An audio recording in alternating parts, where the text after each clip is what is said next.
ariko umuntu yoba mu ikanisa, umuntu yokora umurimo mu ikanisa, umuntu yogira izina mu ikanisa, umuntu yoyobora ikanisa, umuntu yogira vision y'ikanisa,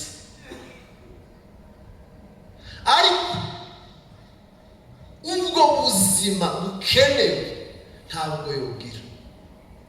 Umwuka Wera rero ni ingenzi cyane mu buzima bw'abizera, kuko hari ibidashoboka, hari ibitokunda tuyihamirijwe n'ijambo ry'Imana, twizera tugendera. Niba ubuzima bwawe utabwemereye ngo wuzure Umwuka Wera, haleluya, haleluya, biteye ubwoba, buri dangerous.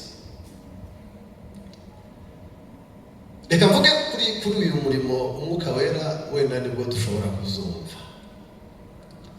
Mu gitondo timurafata muntu neza y'umukutano n'abatwara gahoro, niko kwiza. Usinzira nta kibazo, materaniro aracahari, nimugoroba araba yakangutse kandi nabwo nasinzira, ejo mu gitondo azumva cyangwa nimugoroba. Urumva rero kwa mutangirana no kuzuza abantu mu gitondo byogorana. Amen, haleluya. Ndifuza ko tuzana ubwo buzima, tureke kubivuga nk'amakuru cyangwa amateka. Ndifuza yuko mu buzima bwa buri wese, mu buzima bwe bwa none bw'uyu munsi, nicyo cyo gufasha.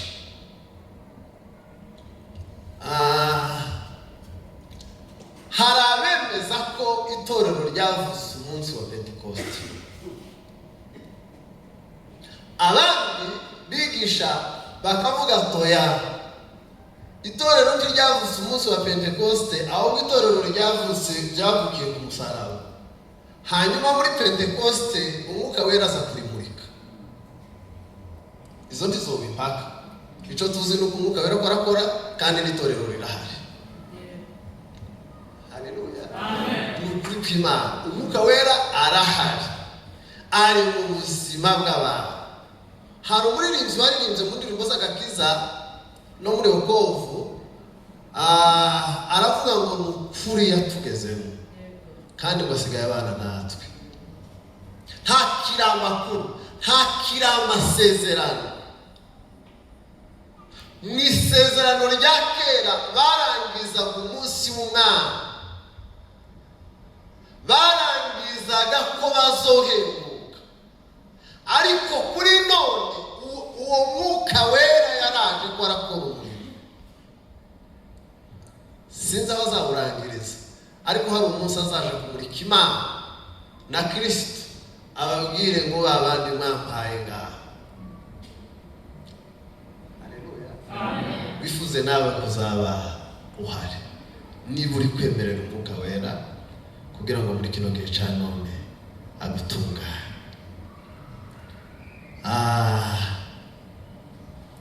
Umwuka Wera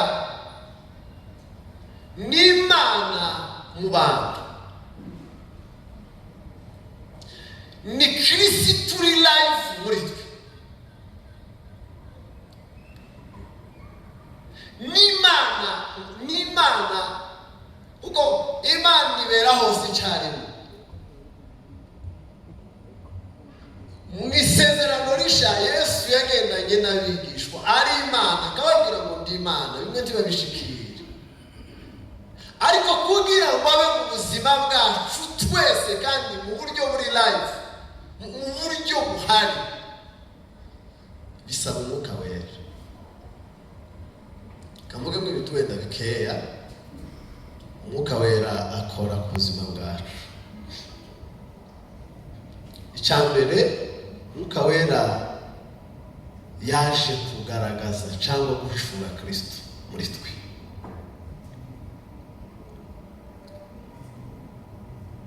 mu butumwa bwiza bwa Yohana igice ca 14 uhereye ku murongo wa 16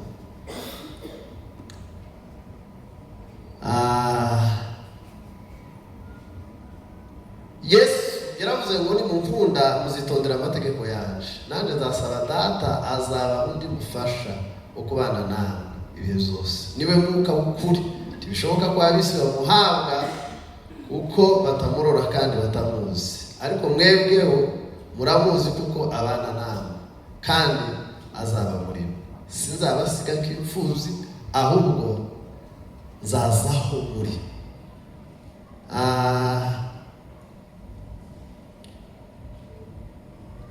kuri 15 umurongo wa 26 aravuga ngo umufasha naza uwo nzamuherereza ava kuri data ariwe mwuka w'ukuri ukomoka kuri data azampamya.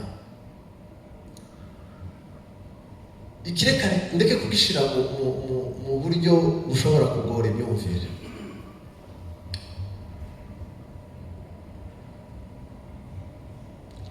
Niba hari ikintu kigora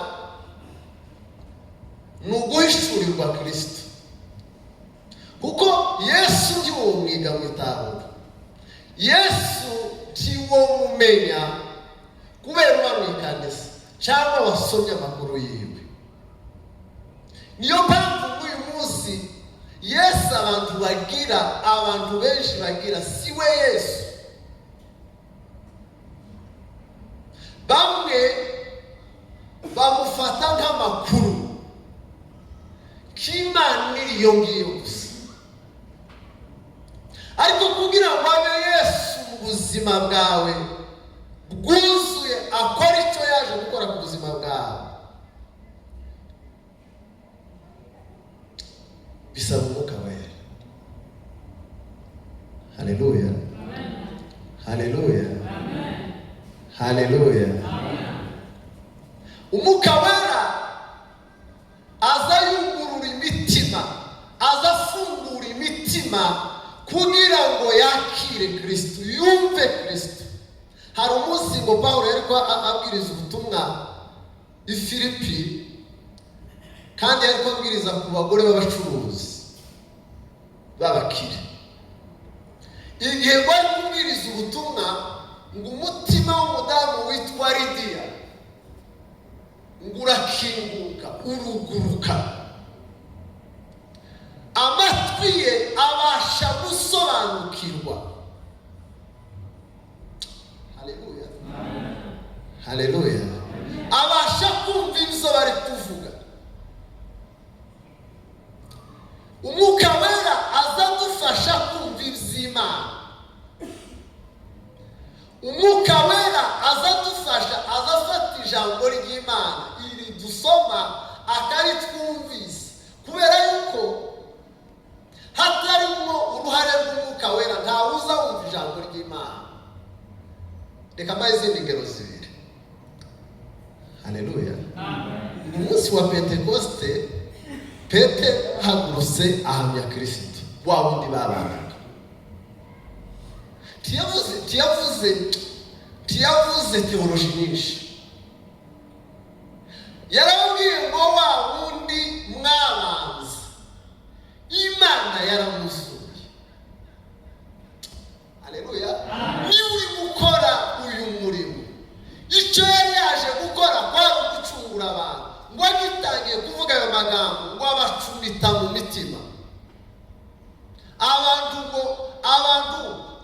amatwi yabo arafunguka, noneho bumva Yesu ahababwira uwo ari we, kubera uruhare rw'Umwuka Wera.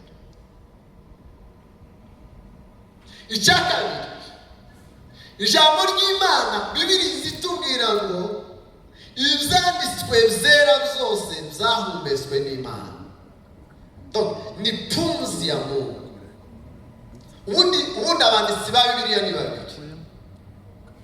Haleluya, haleluya. Umwanditsi wa mbere wa Bibiliya ni Umwuka Wera. Umwuka Wera yari gufata ibiri ku mutima w'Imana akabizana ku mwanditsi. umwanditsi agafata ikaramu niba ariyo bandikisha gicogi akandika icahandikitwa n'umwuka wera, icahandikwa n'umwuka wera.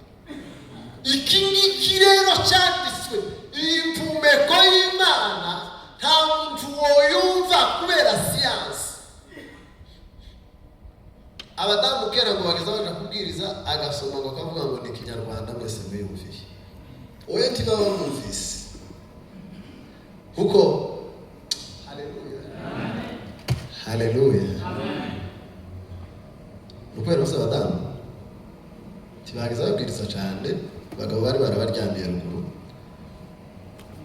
Nuko rero byabakurikiranye. Hano dufite amatorero menshi y'abadamu b'Abanyakenya, bazadutumira tukagenda, bafitemo n'ababisho, bafite n'abigisha beza b'ijambo ry'Imana.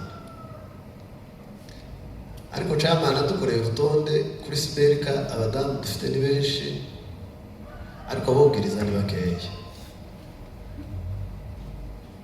cyane. Niba ari impumeko y'Imana rero bisaba kumviswa n'uyu mwuka wera wanditse ibi ngibi, akakubwira ngo icyo Imana yavugaga ni umwuka wera yaje guhishura Kristo muri twebwe mu bantu, yaje kumuhamya yuko ari umwami ndetse no kumuduhishurira. Icya kabiri, umwuka wera yaje kwemeza abantu ibyaha.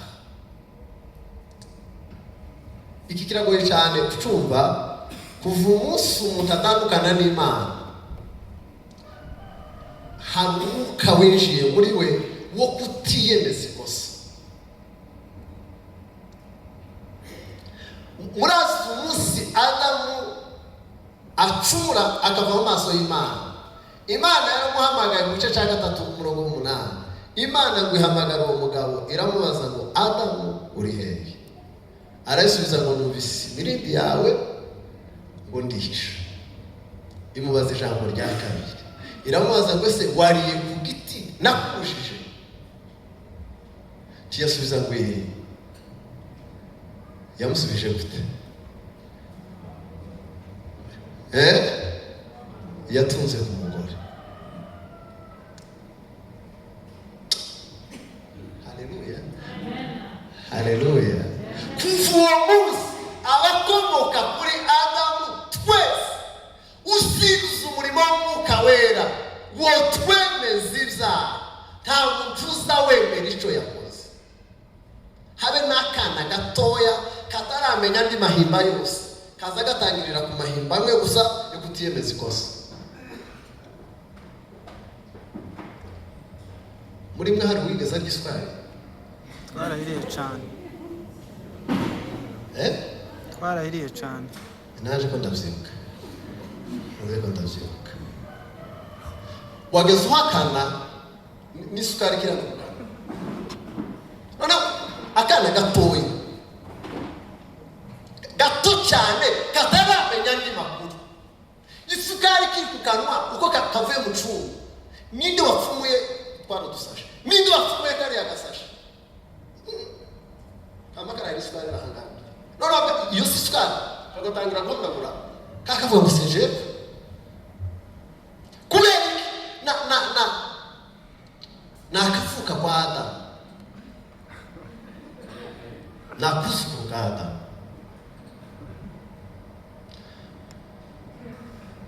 Umuntu arahakana, agasubira agahakana, agashaka n'ibimenyetso, agashaka n'abandi babimufasha ngo kukiri yakoze ahagazeho azi neza.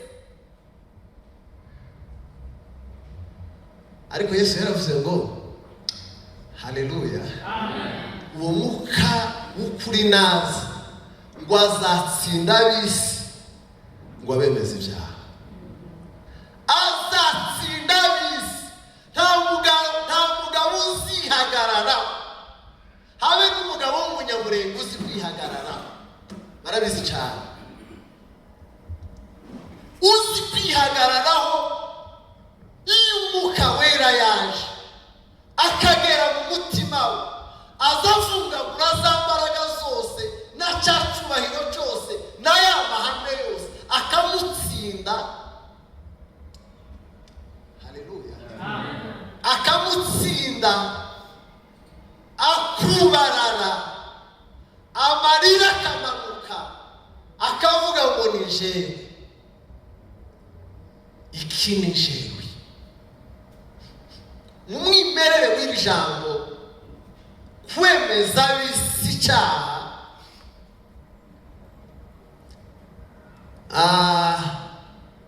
ririmo amagambo atatu.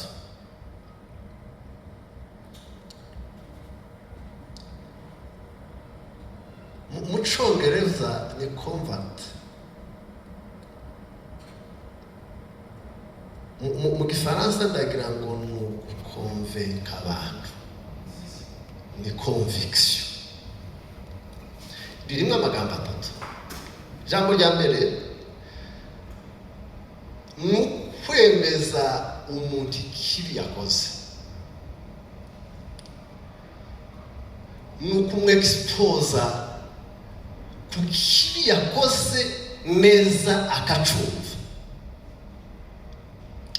Icya kabiri, haleluya, ni ugushyira ku mugaragaro, kuko ndavuga mu mwimerere w'iri jambo abaryanditse, kuko ryanditswe mu Kigiriki. Ni awareness, ni ukumugaragariza, ni ukumumenyesha ikibi ciwe. Icya gatatu ni ukwemeza umutima. Haleluya, haleluya. Mu mategeko iri jambo rirakoreshwa, ariko ari ryo gushinja umuntu. Ntabwo umwuka wera azadushinja ngo aduhane, umwuka wera azadushinja atuzana ku kwihana. Reka dusubiremo. Haleluya, haleluya, Amen. Mu murimo umwuka wera ari gukora mu isi, ari gukora mu bagabo b'abanyamurenge n'abanyafurika, nibo cyane baza bihagararaho. Abazungu nkeretse wenda ko ku mafaranga, ariko ku bindi umuzungu kwemera ikosa yakoze biroroha cyane. Bushize hari umuntu wari kumbwira wari uhagarariye polisi muri biriya bihugu bya Scandinave, muri Swede, yarahagarariye polisi. Yaraje ageze kuri feruje aratambuka, haba hari amakamera. Ngo amara gutambuka abona yuko yishe itegeko, aregura kubera gusa ya viole feruje.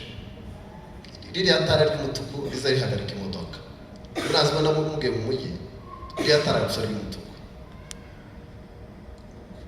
Kubera uburyo basa biyemeza ibyaha, aregura.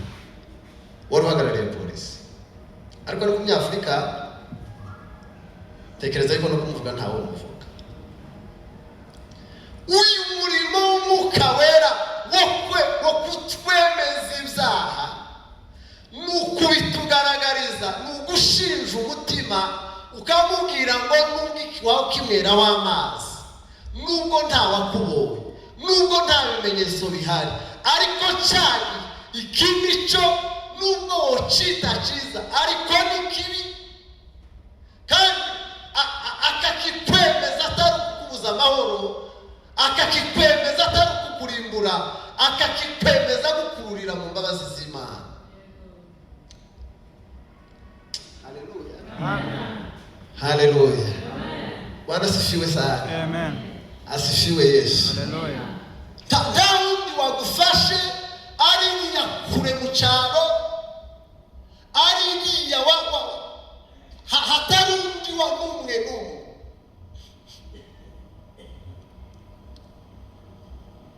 Twigeze gukora amasengesho hano muri iki gihugu muri 2019.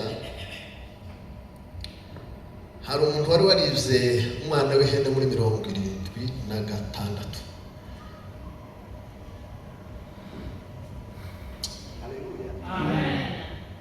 Mwana w'ihene sinzi ukuntu bwakase burya akinjiza mu biwe bwageza mu nasu bwana w'ihene kaba karagiye aratura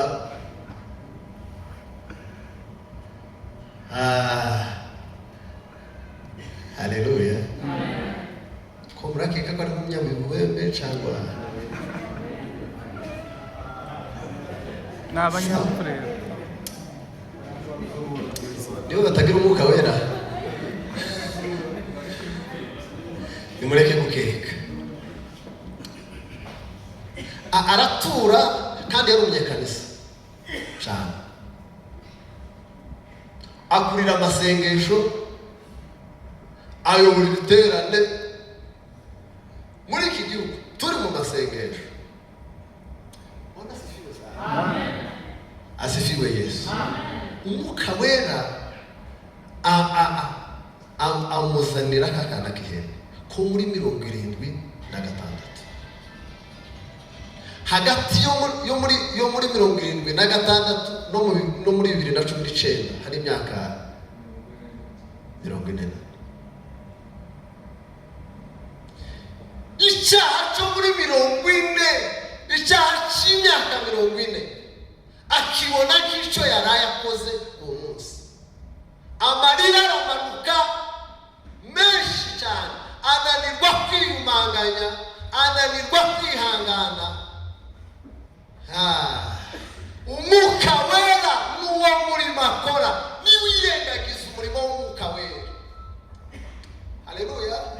Ibyaha uzabishyira mu ziciro, bimwe bizaba bitoya, ibindi bizaba kwivugira. Umuntu azabesha bamubaza ko umuntu ariko nivugira. Iyo ari mu bihe by'ububyutse nta muntu uza wivugira. Haleluya. Iyo ari mu bihe by'ububyutse habe nawe niba warigeze uba mu bihe by'ububyutse, iki ngiki ndi kuvuga ushobora kucumva. Nta buraki haba, nta gupfa kwivugira, nta gupfa kugamba umuntu, oya nta muntu uzubika mu mutima, kubera yuko umwuka wera aza kikugaragariza ari kinini uko cyakabaye. Ni scan, ni igipimo, ni MRI. Haleluya. Haleluya. Ni microscope. Iyo bagiye gupima inzoka mu nda, amasikarise mu nda, ababyeyi barabizi. Hari igipimo bakoresha. N'ijisho ry'icuma riza ribasha kureba mu mara, rigakurura akayoka gatoya katangana n'urwara. Iyo muri microscope baba bakareba bazakabona ari nk'aka gakana. Niko kiba kingana. Baza bakibona ari kimwe. Nta muntu wese kigana. Hawe. Basivye. Ayizi kiganga ngo basivye. Haleluya. Ikiza gituma icyo wakoze kiba gitoya muri wowe, nta mwuka wera ukizuminga ngo akwereke n'ububi bwacyo, ngo akwereke n'ubugome bwacyo. Niyo mpamvu bigira ibisanzwe. Igeze kubabwira umugabo wigeze kwita umugore ngo yatinze kumucumbira ngo tuje mu gitaramo. Hego ese ni gitaramo na mapepo wabura ngo ni yari umumukaga, yari umuyumbe mu mugore yatinze kumucumbira, aramukubita, aramwasa neza. uwo mureka we wari uwo mureka cyangwa wese yari yatindiye iki. No, hari ibintu biba bisa n'ubusazi. Iyo umwuka wera ntawe urimo, aza akora ikibi kandi akacishimira, akumva nta kibi kirimo, akumva ntacyo yakoze. Hari umwana w'umusore muri Amerika yari afite imyaka, yari akiri mu myaka y'ubusore, sinibuka ariko ngira ngo yarataragaze imyaka 40 baza yari afite 36 ngo yari yarahize ngo azageze imyaka 45 ngo maze kwica abantu 40 noneho abibwira inshuti yiwe ahubwo afite umugambi wo kuzica abantu 40 noneho wa musore ngo iki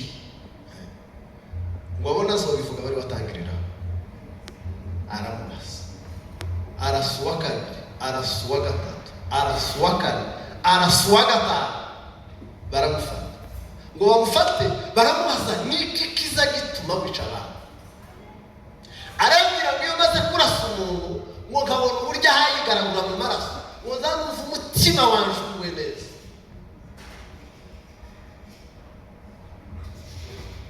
wenda ntiwokora icyo ngicyo ariko hari ikindi gisa n'icyo ushobora gukora kuko burya iyo ututse umuntu kamere yawe ibihaye kubwira ngo urebe ikintu gishobora kubabaza umutima wiwe si cyose nico iyo nta mwuka wera nutemerera umwuka wera ngo ayobore ubuzima bwawe nutemerera umwuka wera ngo akuyobore uzaza ukora ikibi kandi ubone nta kibi wakoze ukigire gitoya ukigire ubusa sikari igipimo kiza kikwereka ikibi wakoze n'ububi bwawe n'ubumara buri mu mwuka wera kandi akagukururira mu kwihana nta mugabo w'umunyamurenge haleluya haleluya nta mugore w'umunyamurenge wo kwihana hatabaye uruhare rw'umwuka wera kuko bagira amabanga n'ayandi mabanga arabitse mu mutima bazoyapfana keretse umwuka wera azamusanga wenyine gusa kubera ni umwuzukuruza wa Eva undi ni umwuzukuruza wa Adamu kandi kamere ya Adamu na Eva ni ukutemera ikosa ni ukutemera icyaha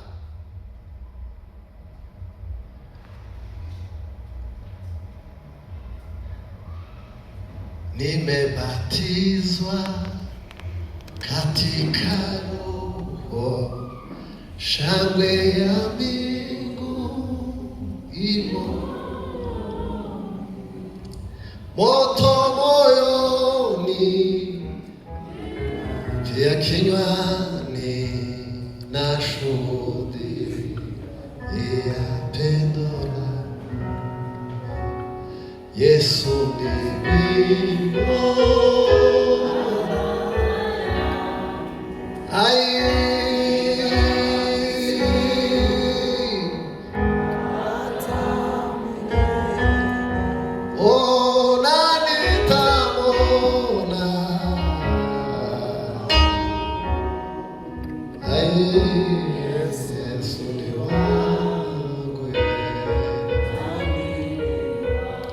Yesu ni wimbo,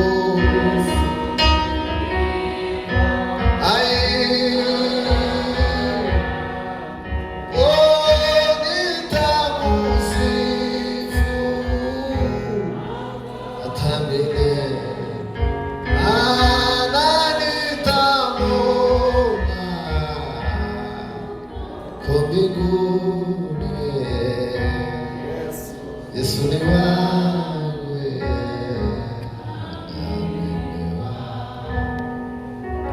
tukomere Imana.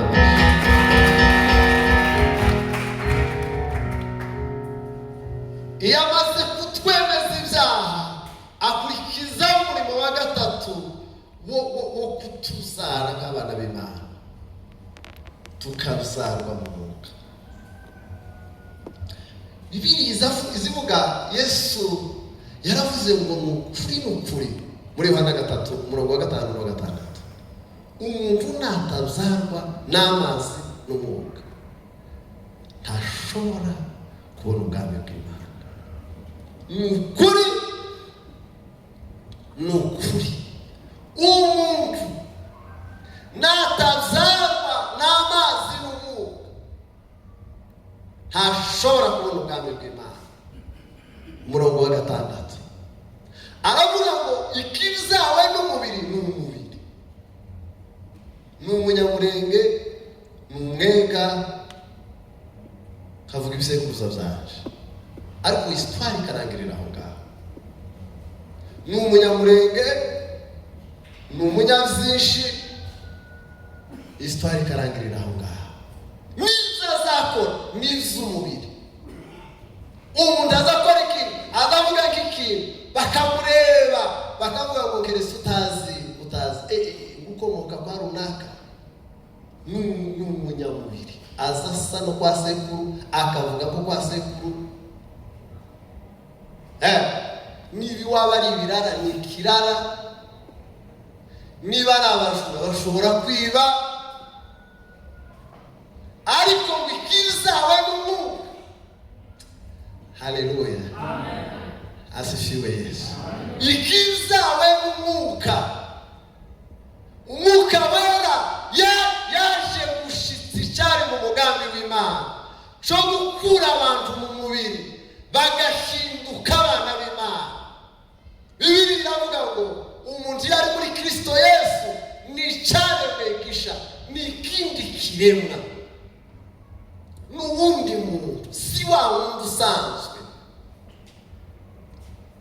Niyo mpamvu, haleluya, umukirisitu si ibyo tubona inyuma, ahubwo n'impinduka zihera imbere. Izo mpinduka zihera imbere tuzotangirira hano, ni umurimo w'umwuka wera azabyara muri twebwe. Umwuka wera akinjira mu muntu akamuhindura, agahindura imyumvire ye. Ubundi ijambo kwihana ni uguhindura imyumvire. Haleluya, ni uguhindukira. Ntabwo ari ukuvuga gusa ngo mbabarira, oya, ni uguhindukira. Umuntu ni uguhindura icyerekezo. Umwuka wera azaza akaguhindurira icyerekezo. Umuntu akaba icyaremesha kitari cyo mu magambo, kitari cyo mu byanditswe. Ni umuntu avuga ibyanditswe 30. Turi abana b'Imana, ariko n'ibyo akora bitamwerekana ko umwana w'Imana. Haleluya, haleluya. Tituza tubivuga ahubwo tuza tubabyo, kandi kiza kitugira byo ni umwuka wera azararira ku buzima bw'uwamwemeye, bw'uwakinguriye Yesu akinjira muri we. Petero yagendanye na Yesu imyaka 3 n'amezi 6. Ari muwe yahamagaye mbere. Andereya na Petero aja kwa bene Zebedayo, Yohana na Yakobo, arabahamagara. Babandi bambere baragendana umwaka wa mbere, akabatuma bagakora ibitangaza. Ariko Petero wo kwibaza, haleluya, umuntu wagendanaga na Yesu, umuntu wararanye na Yesu, umuntu wabanaga na Yesu imyaka 3 n'amezi 6. Muzareba abasore aza yikoza hano masayi n'umunsi umwe gusa, akambagira ngo afite nk'Imana mu maboko buryo. Ari ijoro rimwe yaraye mu masayi n'ahariya mu masayi. Petero babanye imyaka 3 n'amezi 6, ariko akiyagendana mu gita akifite kugeza kuri finale. Yesu agiye kure ku musaraba, akifite ayikuramo. Hari umutanzaniya wavuze ngo se ukuragira ngo yakubise wa muntu gutwi, yamuciye ugutwi ngo ariko yaragiye guca, ntacyo yarakubitiye ku ijosi gusa birahusha bifata ugutwi. Yesu, kuko ibuka ijambo Yesu yamubwiye. Yesu yaramubwiye ati Petero, haleluya, amen, haleluya, yaramubwiye ngo wicishe inkota, azicishwe.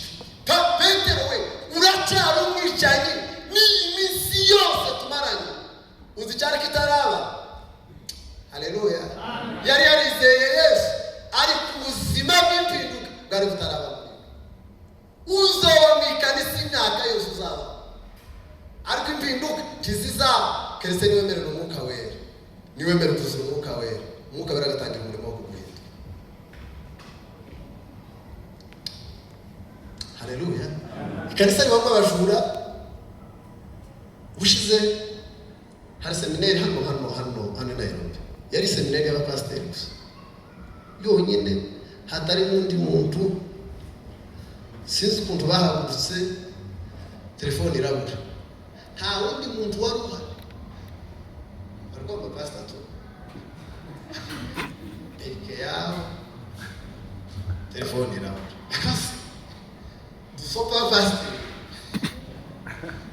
tezi yo mubafunze nabo. Ntabwo umusaraba uri kwishati wohindura umutima. N'ukuri Imana tuzashoboka. Ntabwo kuririmba rw'ikora ritazinasenga uzopfa guhindura umuhungu cyangwa umukobwa w'umunyamurenge ngo ahinduke icyarengeje. Ariko umwuka wera iyo yatibutse mu buzima bw'umuntu. Haleluya. Umuntu abatangiye ubuzima busha, abatangiye urundi rugendo rwo kugendana n'Imana, ubuzima bugahinduka. Niyo mpamvu Pawulo yari kubwira Abaroma akababwira ngo muhinduke rwose mugize imitima misha kugira ngo mumenye iby'Imana ishaka ari byo byiza kandi bishimwa bikwiriye imbere y'Imana.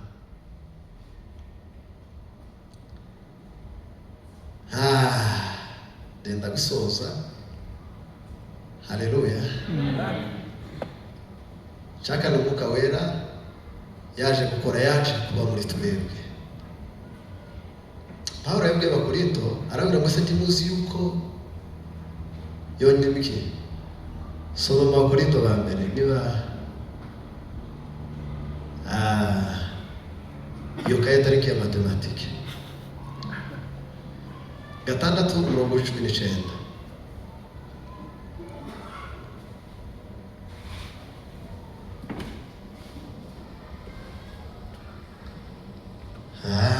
Mbese ntimuzi ko imibiri yanyu ari insengero z'umwuka wa muri mwe. 6:19. Wahabuze? Aravuga ngo mbese ntimuzi yuko imibiri yanyu ari insengero z'umwuka wera uri muri mwe. Mbese ntimuzi yuko imibiri yanyu, mubabarire tubishire mu buzima busanzwe. Haleluya. Haleluya. Iyo niba tuvuze umubiri akanwa karimo, hanyuma akakanwa kazakirirwa kavuga nabi cyangwa kabesha, uko nakumuka wera.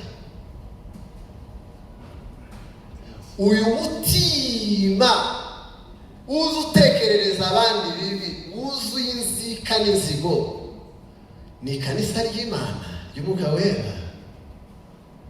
Kuko uhite wibaza, uramenya niba umutima wawe uri mu mwuka wera cyangwa uri papa, kugira ngo wemerere umwuka wera yinjire muri wowe.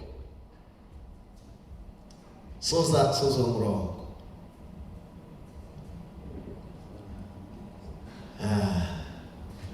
Iragutatiye igize gute?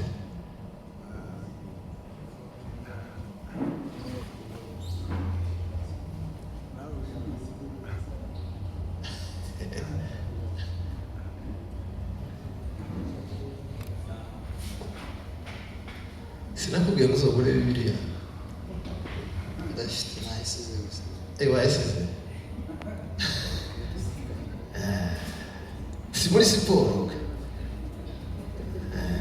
None muri kanisa. Ngaho data. Mbese ntimuzi yuko imibiri yanyu ari insengero z'umwuka wera uri muri mwe. Bwana asifiwe sana. Asifiwe Yesu. Yesu yaravuze ngo ukuboko nikuja kugucumuza ngo uzaguteme. Biragoye mata. Biragoye. Ngwijisho ndirira kugucumuza uzore nogore. Ngwiziza nuko ngo wogera mu bwami ufite ijisho rimwe ngo kurutabira muri gehinomu ufite amaso yombi.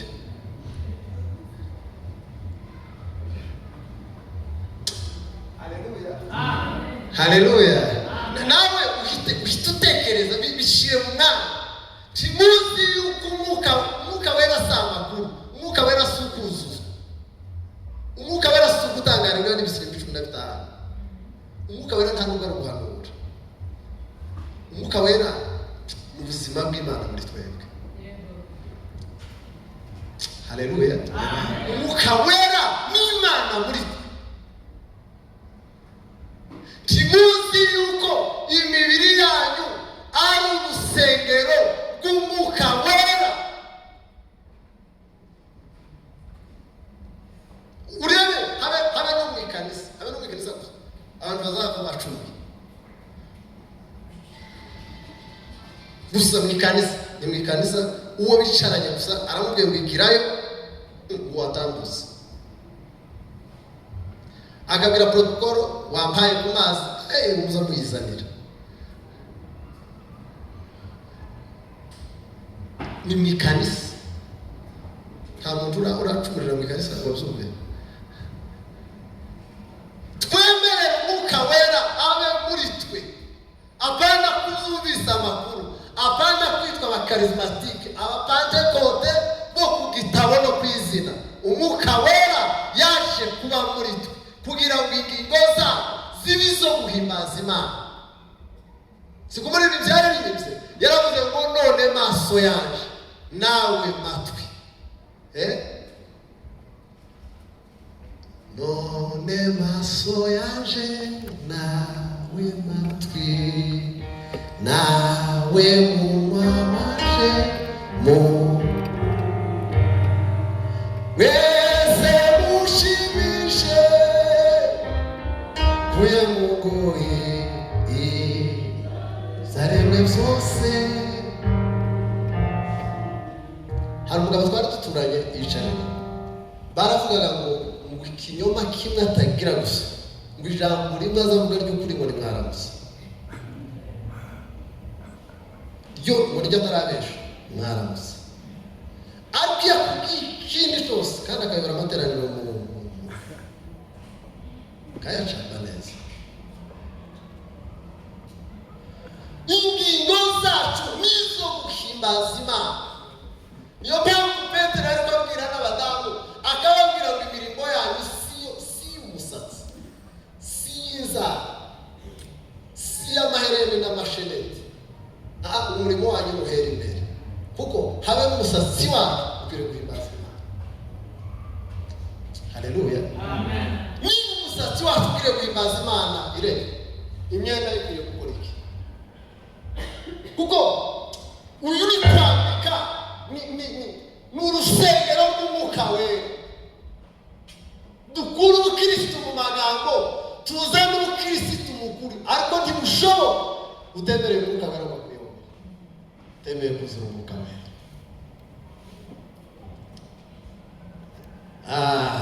Ikindi iyo amaze kuba muri twebwe aza akora umurimo witwa ngo ni ukwera imbuto z'umwuka wera. Adufasha kwera imbuto ariyo karagita y'Imana. Haleluya. Ikiza cyerekana ko mu mutima w'umuntu hari agakiza n'imbuto. Ikiza cyerekana mu mutima w'umuntu ko ari umugome ni ibitendo. Ndababwira umuntu uzura n'umusore hano ukibwira yuko aza arya ibyatsi azanywa n'urumogi utamubona igisirigeti. Kubera muhuye gusa uburyo yakuvunduriye amaso, uburyo ahareba n'uburyo ameze. Cyangwa uvuga ati Imana ishimwe ko duhuye ku mama. Inyuma n'imbere hari abandi bantu. Twamubona udafite kishuma yo gutera hose. Ikiza cyerekana yuko mu buzima bw'umuntu harimo agakiza n'imbuto z'umwuka wera. Igiti cyose kigaragarira ku mbuto zacu. Ye gusoreza kuri iki cyane. Haleluya. Haleluya. Bwana asifiwe sana. Asifiwe Yesu. Kandi iyo agiye kwera imbuto muri twe abanza gukuramo ikibi muri twebwe ariyo mirimo ya kamere, akayisenya, yarangiza akatubibamo imbuto z'umwuka we.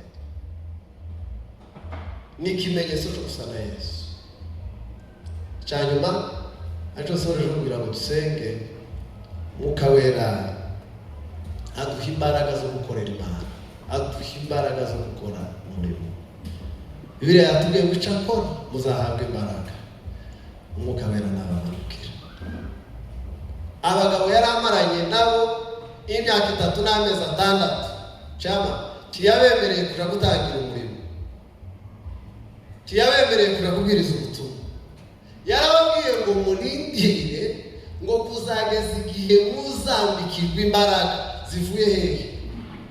Zivuye mu ijuru. Ntabwo yarababwiye ngo mugende murindire kuzogeza igihe so wanjye azaja hanze akakubwira ngo nagize vision. Yarababwiye ngo mugende murindire kuzageza igihe muzambikirwa imbaraga zivuye mu ijuru. Soreje kuri cyo gicu. Haleluya. Umva icyaza akora muri twebwe. Icyambere aza duhinyo n'ishaka ry'umurimo w'Imana. Icyo bitazi ishaka na pasi. Umuntu, haleluya, agakundu akaza gukoropa mu kanisa atari kugira ngo bazamubone bamubwire umudiyakoni.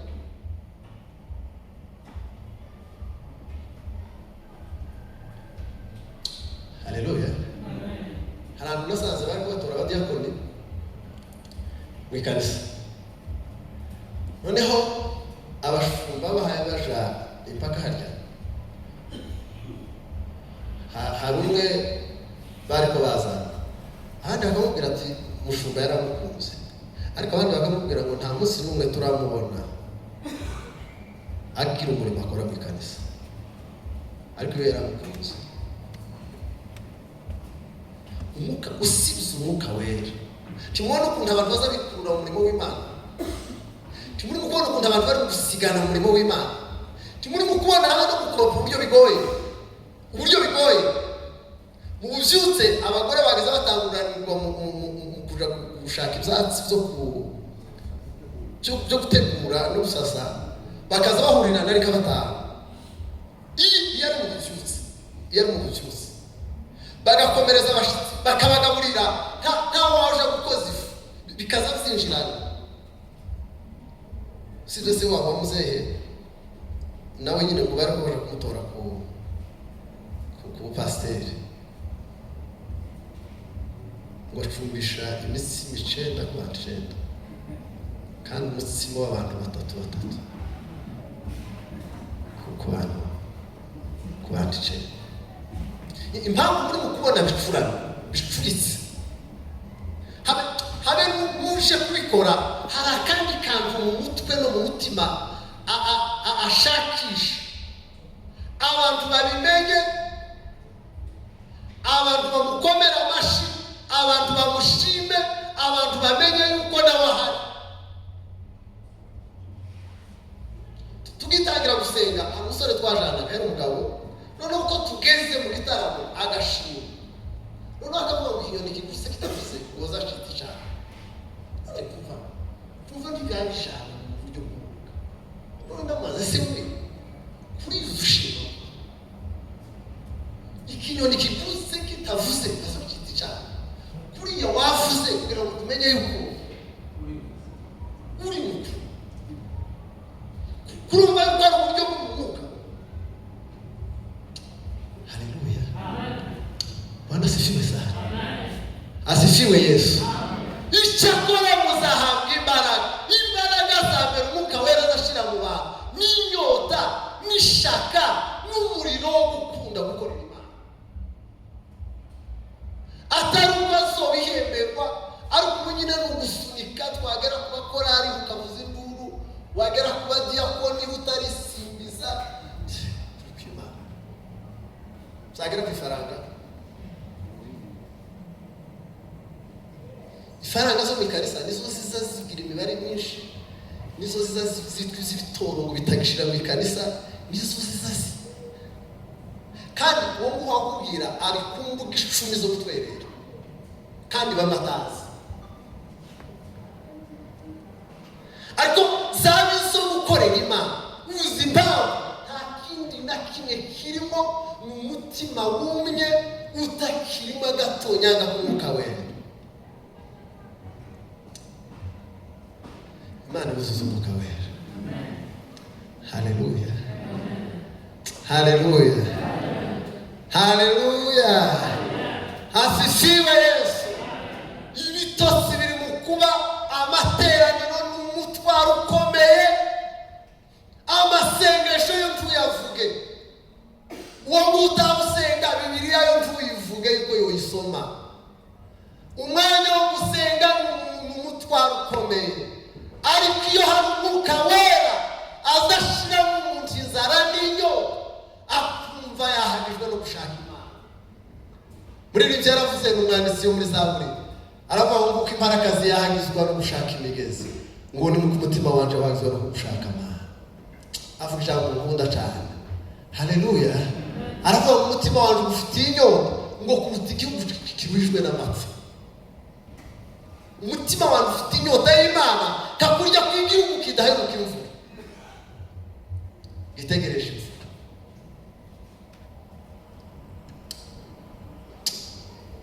Nasoje tugiye gusenga. Muzahabwa imbaraga iyo amaze kuduha inyota n'uyu mutwaro muri twebwe, umuntu akumva umutwaro n'urukundo rwo gukorera Imana, atari ugusunikwa, atari ukureba, kandi uzubikora utanifuza yuko hari ubimenya yuko hari icyo wakoze.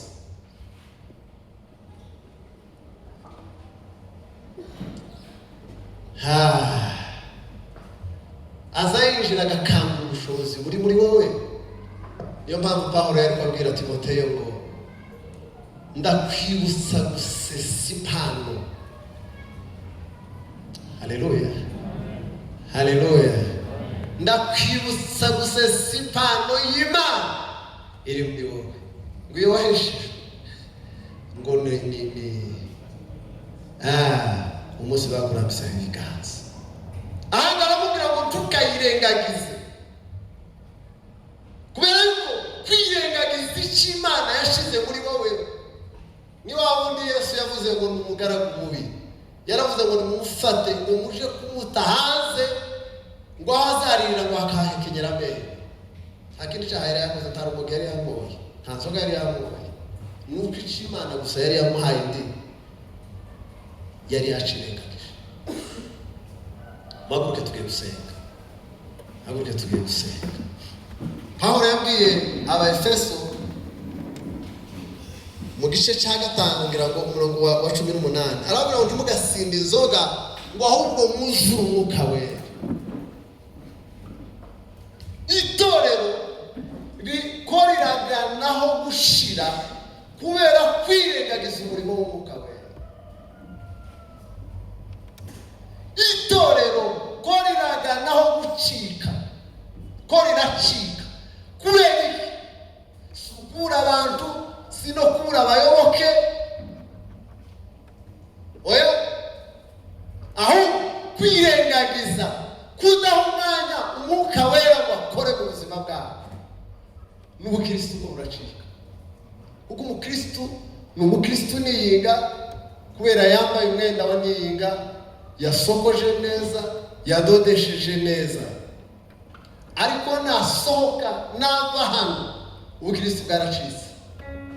Kubera uyobora uzubwatsa mu muntu, uzushira mu muntu, ntawe imbaraga zo gukorera Imana, kwerekana kubaho kw'Imana mu materaniro ntabikibaho, kwerekana ko Imana ihari. Imana irahari muri jewe. Ndakoresheje igitabo mu masomero muri Matayo no muri Luka, ariko imirimo yanyu yari ikwiriye guhindura abantu bakaza kuri Kristo. Uzura umwuka wera. Haleluya, mugira ubukene bwo kuzura umwuka wera. Ntawe urenze, experience ntizikora, ntihagije, ni nziza ariko ntihagije, hakeneye ubuzima bw'umwuka wera. Pawulo yageze muri Efeso ngo ahasanga abigishwa 12 bari barabatijwe umubatizo wa Yohana witwa umubatizo wo kwihana, bakoraga imirimo itandukanye, bari abigishwa. Arababaza ati uko mpaye mbareba mwigeze muzura umwuka wera? Baramubwira ngo ayo makuru ntayo tuzi. None nta makuru y'umwuka wera muzi, mwabatijwe umubatizo ki? Bibiliya ivuga ngo barambikaho ibiganza. Haleluya. Abarambikaho ibiganza yirengagiza indi protocol, masimisi mikanisa nabonye ibyo ntibihagije n'ivyabo, ariko dukeneye umwuka wera. Chakitero pastor Elias, nataka kupokea baraka zake Mungu, nataka kubatizwa kwa Roho Mtakatifu, juu ya haki zake na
uri mu ikanisa